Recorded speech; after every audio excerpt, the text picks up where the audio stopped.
Hey, thanks so much for joining us for Central Online. This is week 2 of our series, My Name is Victorious. In fact, you're in for a treat.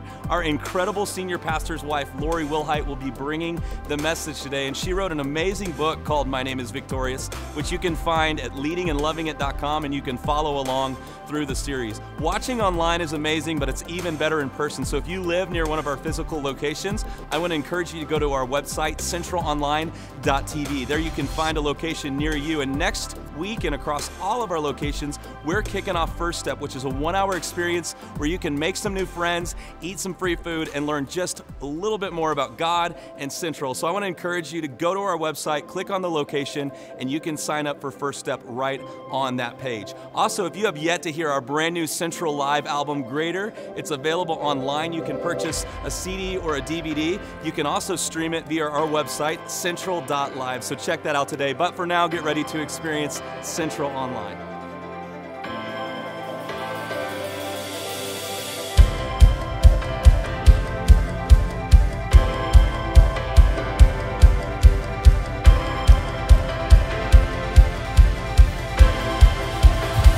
How are we doing, Central?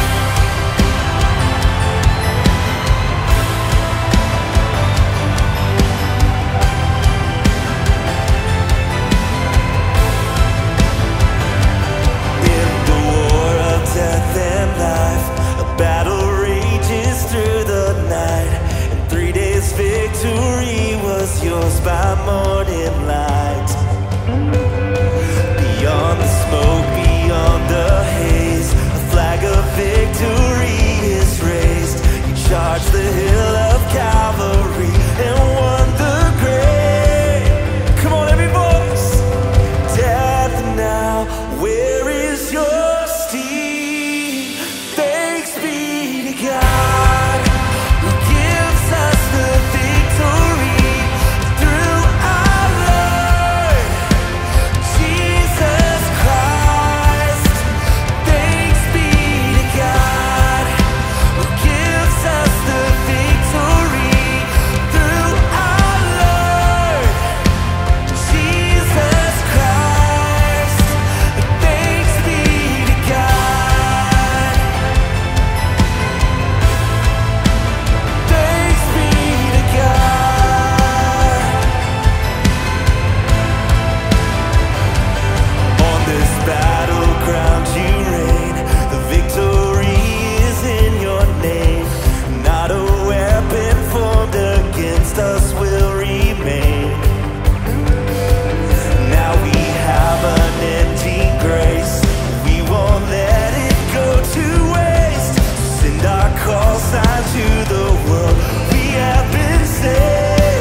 Hey, welcome to Central. My name is Drew Bodine, and I serve as one of the pastors here. If this is your first time at Central, I want you to know this is a place where it's okay to not be okay. That simply means you can come as you are, you belong, and we are so glad that you're here.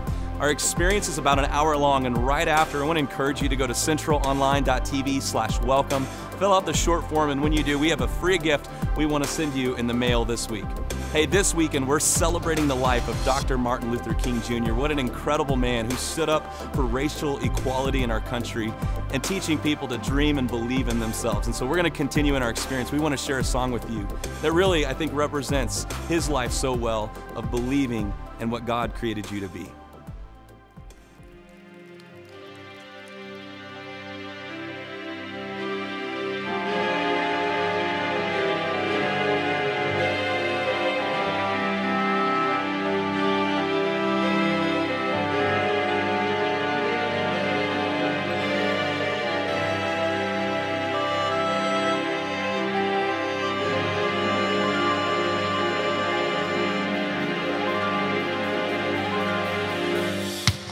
I used to think that I could not go on, and life was nothing but an awful song. But now I know the meaning of true love. I'm leaning on the everlasting arms.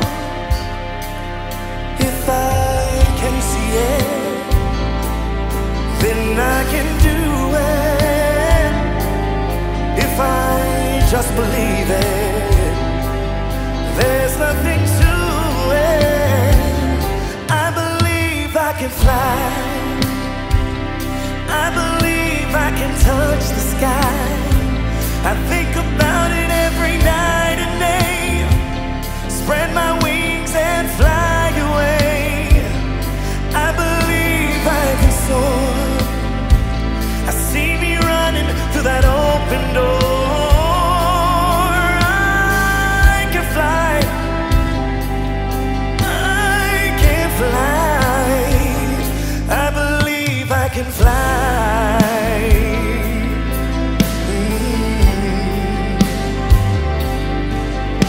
See, I was on the verge of breaking down. Sometimes silence can seem so loud, but there are miracles in life I must achieve. But first I know it starts inside of me. Oh, if I can see it, then I can be it. If I just believe it, there's nothing to it. I believe I can fly. I believe I can touch the sky. I think about it every night and day. Spread my wings and fly away. I believe I can soar. I see me running through that open door. I can fly. I can fly. I can fly.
am happy to join with you today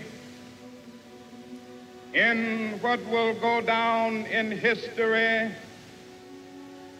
as the greatest demonstration for freedom in the history of our nation. I have a dream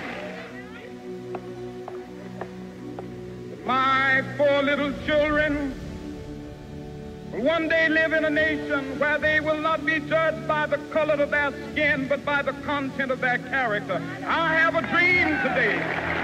With this faith, we will be able to work together, to pray together, to struggle together, to go to jail together, to stand up for freedom together, knowing that we will be free one day. Let freedom ring, and when this happens, when we allow freedom ring, when we let it ring from every village and every hamlet, from every state and every city, we will be able to speed up that day when all of God's children, black men and white men, Jews and Gentiles, Protestants and Catholics, will be able to join hands and sing in the words of the old Negro spiritual, free at last, free at last. Thank God Almighty, we are free at last.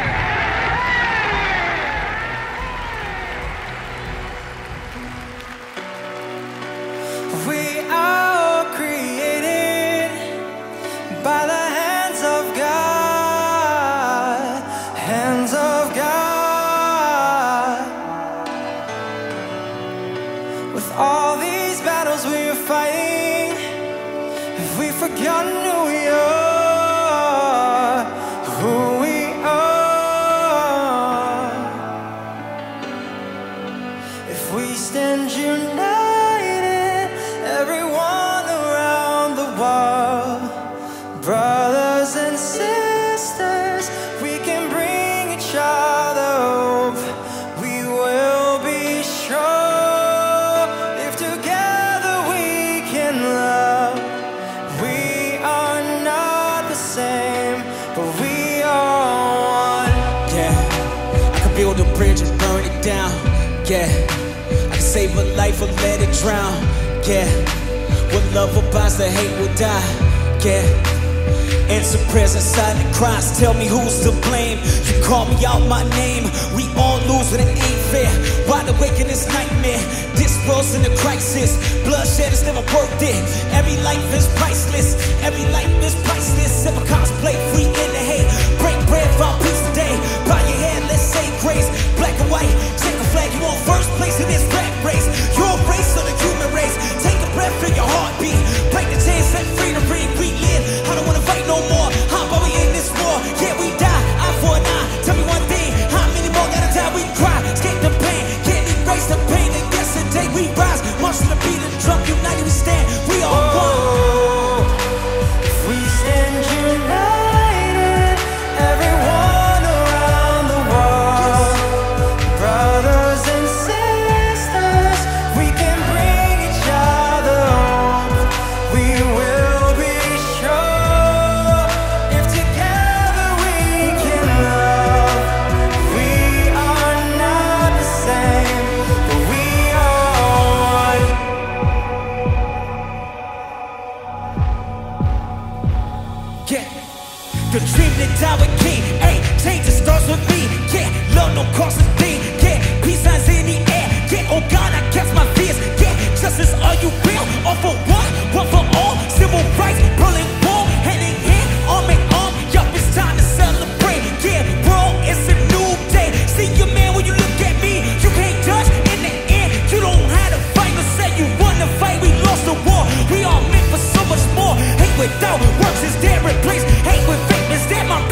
Yeah. Peace signs in the air. These hard times we're facing, can we stop this war? Stop this war. The dream is still alive. Hate won't drive out the darkness. Only light and love. Light and love. God put a blanket on this cold world. Forgiveness, can you lead the way? You did. For God so loved us all the same. That cross you burned was meant to save. There's power in my hero's name. He lives. I surrender all today. Yeah. We are not the same, but we are all one. If we stand united, everyone around the world, brothers and sisters, we can bring each other hope. We will be strong if together we can love. We are not the same, but we are one.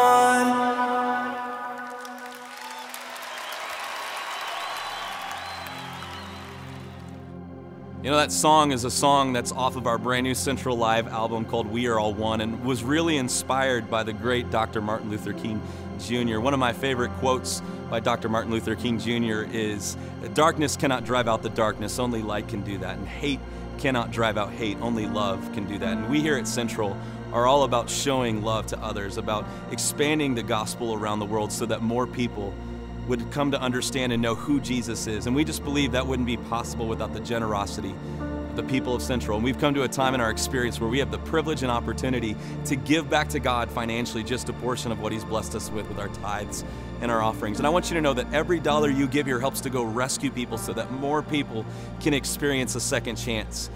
And in 2018, I really want to challenge you as an online location to maybe consider becoming a generosity rock star, which is someone who simply gives a minimum of $20 a week reoccurring online. And when you do, we have a free song we want to send you, as well as a coin that we're going to send you in the mail. Just something you can put in your pocket or your purse or your wallet, and remember the sacrifice that this gift is going to make in someone else's life as God uses these gifts to change our own hearts from the inside out. So I want to encourage you to sign up today. You can go to centralonline.tv/give. It's safe and secure. This is how my wife Natalie and I give here to Central, so make sure you do that now. You can hit pause, or sometime at the end of our experience, go to centralonline.tv/give. But for now, let's continue in our worship experience together.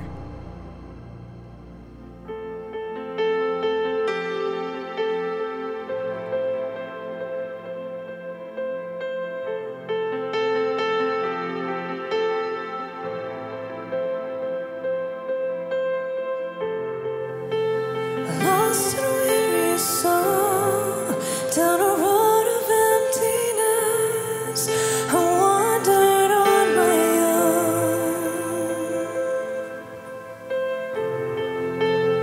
On this hope I cling, that I would find my safe retreat in the shadow of your wings. I hear your quiet voice rise above the noise, telling me I'm not alone.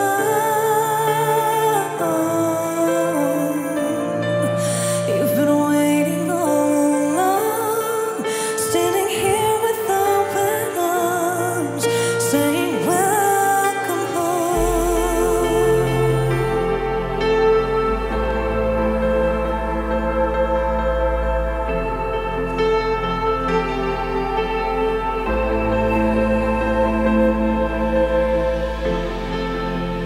Once was lost, now found. It was your amazing grace that turned everything around.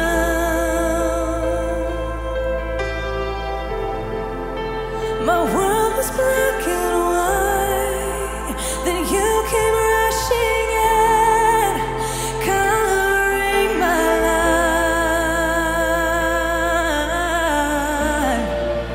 I hear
you've heard my quiet voice rise above the noise.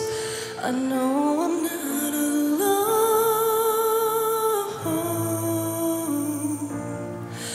You've been waiting all along, standing here with open arms, saying welcome home.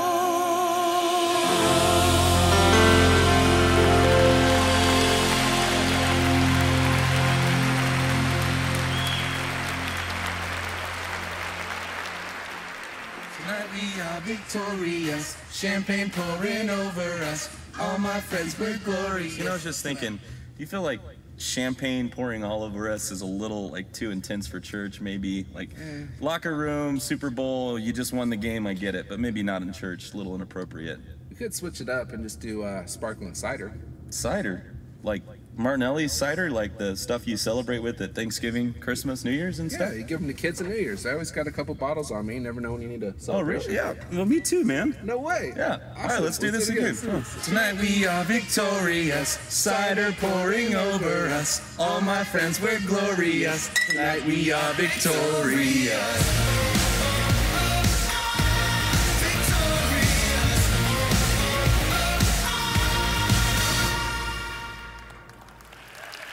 Hello.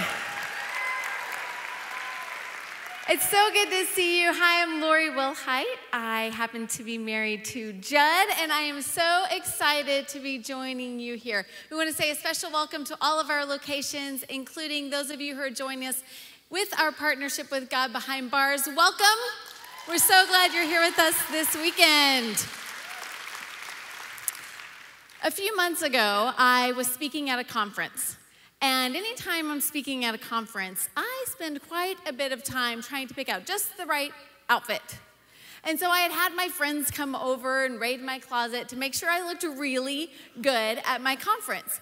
And I'd picked out these really cute embroidered jeans that they were like destructive. They had rips and they had holes in the knees and they were so cute. And I made them tell me, my friends, that I was so cute.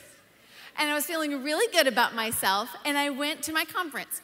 I spoke, I did the whole conference, and at the end of the day, I had a gal walk up to me, and she said, "I love you today more than I have ever loved you before."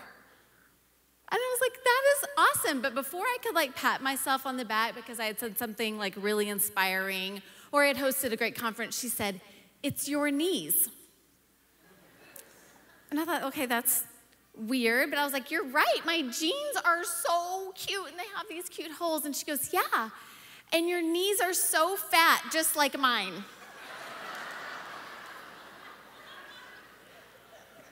And I don't know what the appropriate response in that moment is. I think I laughed and gave her a hug and took a picture with her, and then was super excited to find everybody I could tell my fat knees story to. And I would tell them, and I loved to see like the look of horror on their face that somebody dared to go there with me, right? And I thought it was hilarious. So for over the next couple of weeks, I made a lot of jokes about my fat knees. I talked about how I needed to like create some kind of knee workout routine to somehow just target this fat right around your knees. I don't know if that's even possible, but I was gonna do that. And I told everybody that I had a new name. My name is Fat Knees. And I joked and I joked and I joked about it for a while. And then I realized that behind the laughter and the joking, it had gotten to me a little bit. I was a little tender about my fat knees. In fact, those cute jeans that I was so proud of were hanging in my closet and collecting dust because I was not about to put them back on. And that started to weigh me down. Last week, we started a new series here at Central based on my new book called My Name is Victorious. And it's a look at some of the old names that we have allowed to haunt us and hold us back, and really an effort to find strength and freedom and joy in who God made us to be. And you'll find my book's out in the lobby. 100% of the proceeds go back to the ministry. but it's really just a look at how can we claim the victory in our lives. Because the truth is, I have been haunted by a lot worse names than fat knees. Probably the name that has haunted me the most in my adult life is not enough. Not feeling like I was enough. I have this incredible husband, so gifted, such an incredible man of faith. He loves God, he loves people, he's so talented. And I knew beyond a shadow of a doubt that God had called him into ministry, God had called him to serve him. I just wasn't sure about me. I just wasn't sure I was enough, that I was a good enough wife, that I could be enough of an encouragement, enough of a cheerleader, enough of a helpmate to be enough of a wife. I have these two amazing children, awesome kids, Emma and Ethan. They're crazy great teenagers, but they're kids, and they have struggles sometimes.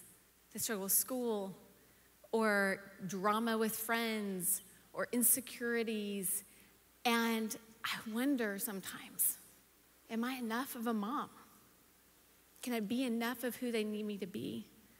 Can I challenge them enough? Can I grow them enough? Can I shape them enough? Or really, am I just going to mess them up and someday have to pay for their counseling? I don't know. I have this crazy, awesome church family. I'm so blessed to get to be the senior pastor's wife here at Central. I love it. I love you guys. But I would be lying to you if I didn't have days where I sat in my house and thought, I don't know if I'm enough. Do I know enough? Can I be enough? Can I be present enough? Can I pray enough? Can I counsel enough?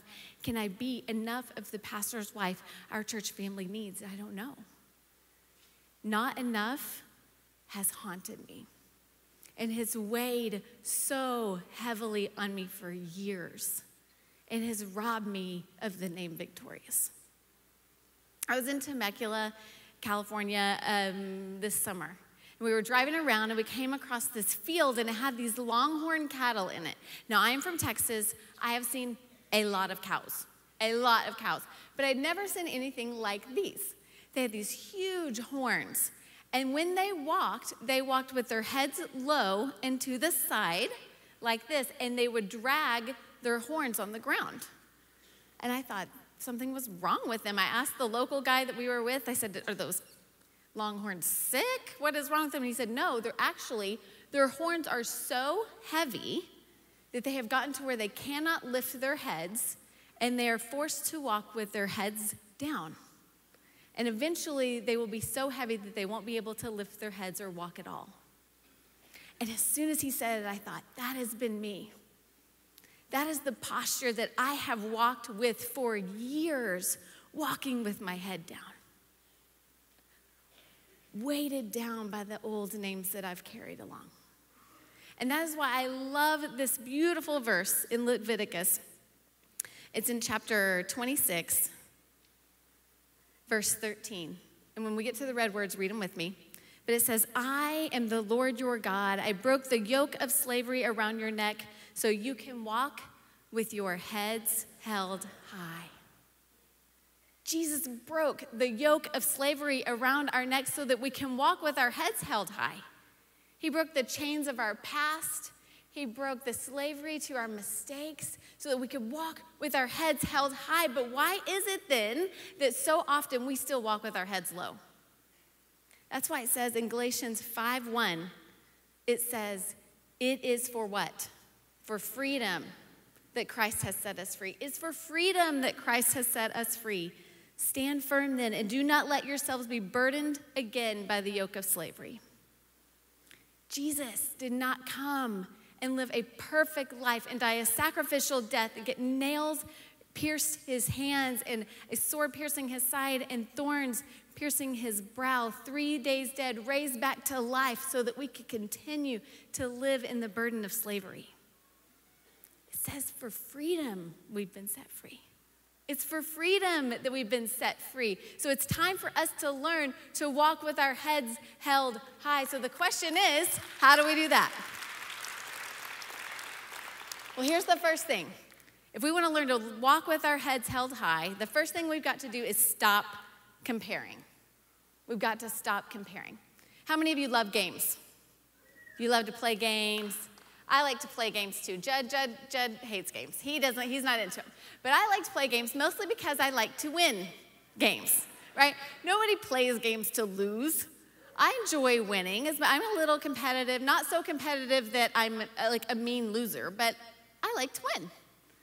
And so this Thursday night, I was with one of the Central Women's groups as they were kicking off My Name is Victorious, and they were playing a little comparing game. They were comparing who has been given the worst gift ever. And as soon as they said it, I thought, winner, winner, right here. I'm going to be the winner of this game. And so I sat and I listened, and one girl, bless her heart, her grandmother had given her socks and rocks. That is a terrible gift. That's no good. Another woman had been given a used kitchen appliance for her wedding gift. Terrible gift. Terrible gift. But none of those were as terrible as mine. And so I told them 3 days before Judd and I got married, my whole family got us together. My grandmother had sent me a wedding gift. And we got all together in my family room, Judd and I on the couch. My parents and my brother were there. My dad had the video camera out, and he was recording. And I thought, this must be an amazing gift.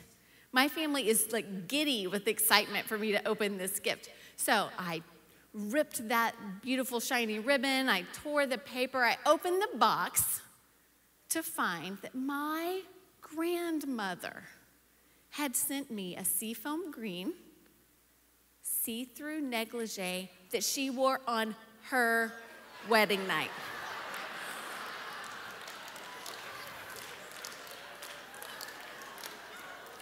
Worst gift ever. And my family breaks out in laughter, and I start bawling because that is disgusting. And nobody wants to think about their grandma as a Victoria's Secret model. It is gross. Worst gift ever. So in that comparison game, winner, winner, chicken dinner, everybody, right? But most of the time when we play the comparison game in our lives, there are no winners. You just think of a normal day in your life. Maybe you get up in the morning and you're trying to find something for your children to wear when you're surrounded by piles of laundry and like Kool-Aid stained shirts, right? You go to clean up all the millions of toys in your family room, and you pick up all the little superhero action figures, knowing full well that in 5 minutes, they're going to mess it all up again. And you go to cook dinner, and you open up the cabinets, and you realize you have not been grocery shopping in like 2 weeks. And so it's like PB&J again, right? And then you sit down on the couch, and you pop open your Instagram or your Facebook, and what do you see? You see your friend with her super adorable kids and their very clean and freshly pressed clothes, and they look so cute. Or you see your coworker with her house that looks like it's out of the pages of a magazine and there has never been dirt in it before. Or you see pictures of your neighbor who is sitting down for a meal that she has home cooked, 3 courses with all of her children who are happily eating their vegetables, right? And the comparison game starts to set in.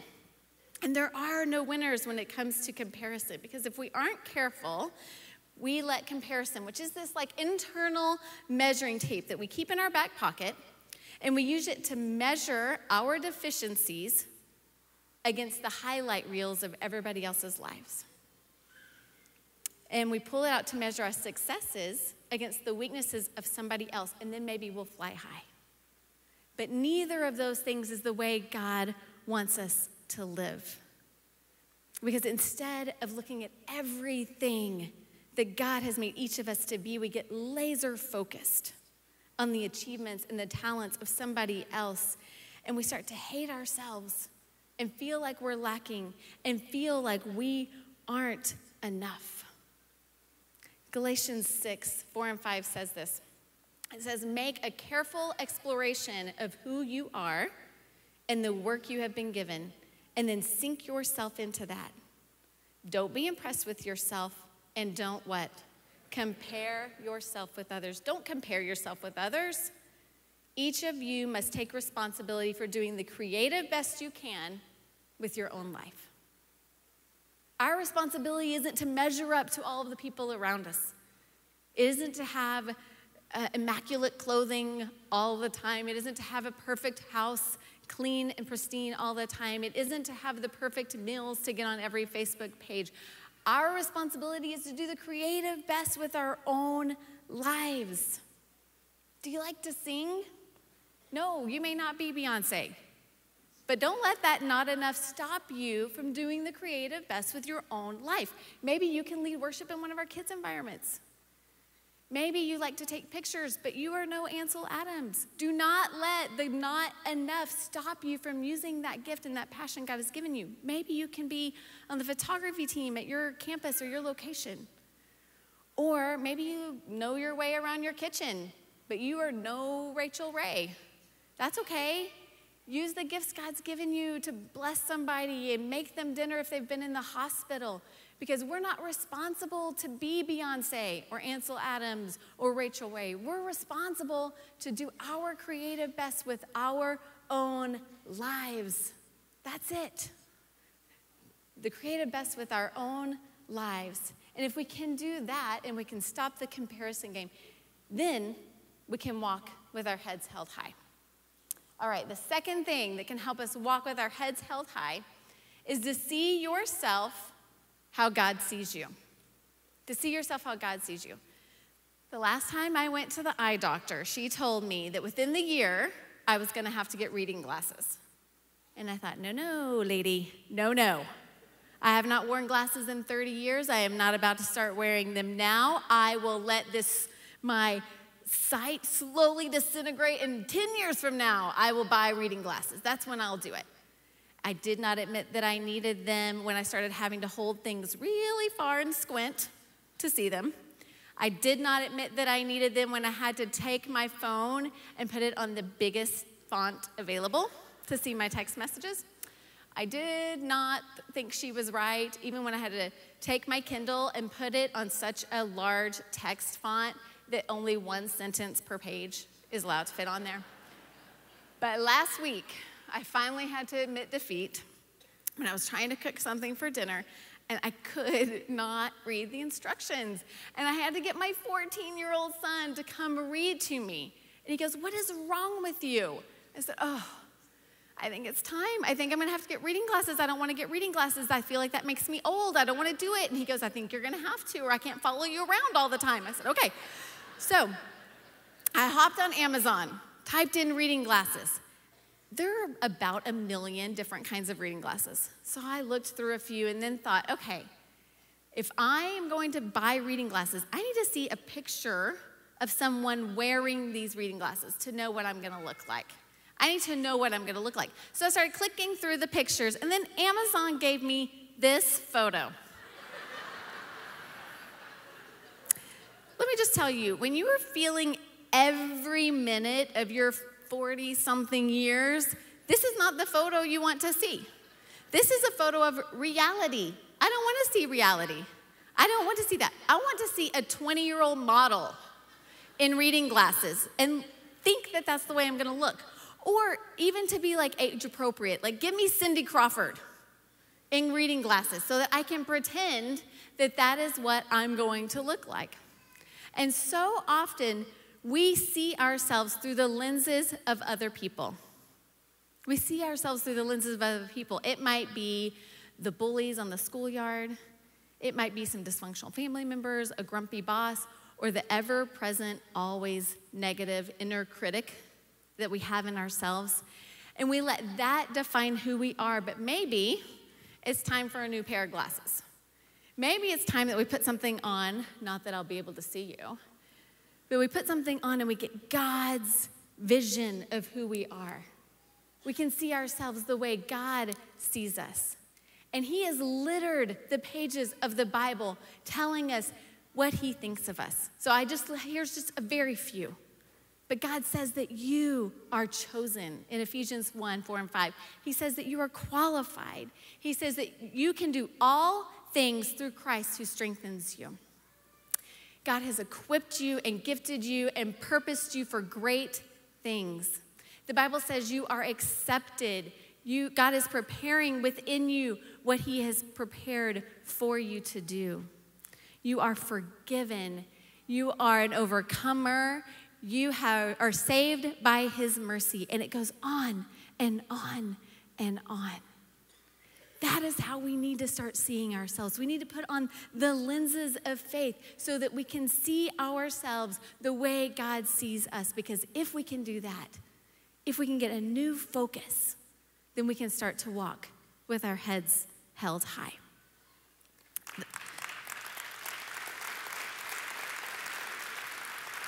The third thing that we need to do is trust that God is enough. Even when we don't feel like we're enough, we've got to trust that God is enough. Judd and I, when we go out with other couples, maybe to dinner or meeting them for the first time, we have one question that we always love. We always want to hear their how did you meet, how did you marry story. We're always very curious about that. And so Judd has probably told you many, many times over the last 15 years, our how did you meet, how did you marry story. But I'm going to give you my 50-cent version of how we met and how we married. I was home for Christmas break from college, and I was sitting in church with my parents when this very handsome, very smart pastor got up to speak. And I thought he was so cute. And I remember thinking, I think he's looking at me. And then I thought, that is so obnoxious to think that the pastor's looking at you while he's speaking, but he totally was. And I decided at the end of that service that I would convince my parents that we needed to go out the front door of the church, which was in the opposite direction of our car, so that I could meet Judd. And so we started to walk that way. I got about 5 feet away from him, and then I totally chickened out. Grabbed my parents, we ran out the door, and that was that. 3 months later, I came back to the church, and I had actually gotten hired to be a summer intern. And so a lot of the people around the office were saying my name a lot, and Judd said, I don't even know who that is. And he got out what at the time was a church picture directory. And he looked me up, and he said, that's that girl in the black dress from Christmas. And so he called me at 8 o'clock on a Saturday morning of my spring break. Terrible. Terrible. Do not encourage him, people. And so he called, and then he dropped on me what has to be the greatest pickup line in the history of pickup lines. Lori, I would like to take you out to coffee to encourage you. Single guys in the room. Single guys in the room. It's not smooth, but it totally worked. I don't know if you want to try it. Okay, so I let him take me out to coffee to encourage me. And then we had lunch, and we went to the park, and it was this great date. And at the end of our first date, Judd said, hey, next time you're back in town, why don't you give me a call? Maybe we could hang out. And I was like, well, it's amazing, because I just decided just now I'm coming back next weekend. That's amazing. I'd love to hang out. And so I did. And that was the start of us dating. You fast forward a few months, Judd was coming back to Texas, our home, on an airplane from a mission trip in Russia, and he was with our pastor, his mentor, and he decided, now's the time I'm going to ask, what do you think about me marrying Lori? And he gave his approval, and then he said, you know what, Judd? Your wife will make you or break you in ministry. And so Judd decided to ask me to marry him. I actually brought our engagement picture for you to see. Maybe. There it is. Judd and I decided a few years ago that we were going to age Benjamin Button style and age backwards. So, because my very handsome husband looks younger than he did 21 years ago. I don't know how that's even possible. But so we got married, and it was awesome. And that is the story that we have told over and over and over and over and over again. How did we meet? How do we get married? And I love our story. I love the story of us. But there is one part of it that has absolutely haunted me. It haunted me for years. Your wife will make you or break you in ministry.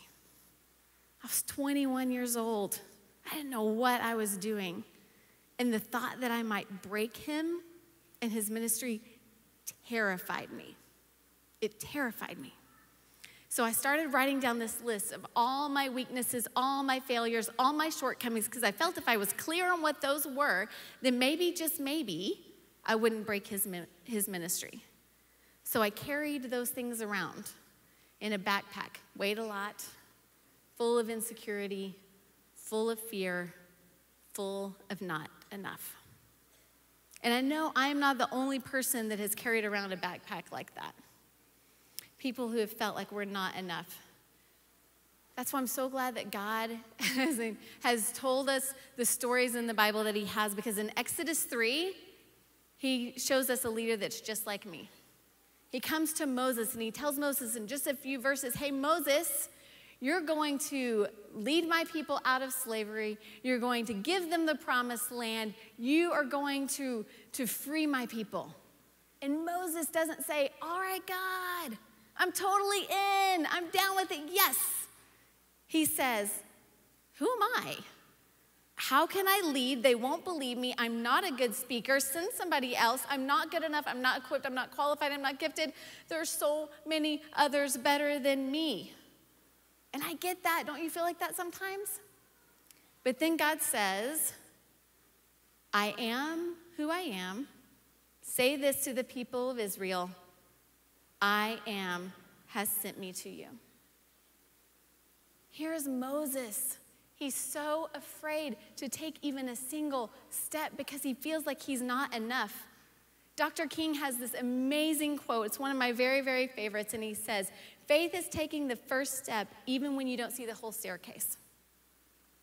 And sometimes it's so hard to take the first step when you feel like you can't and you're not enough because you don't see where you're going. But when we can trust the God who built the staircase, even though we don't see it, that's when we can make a huge difference. And God says, I am has sent you.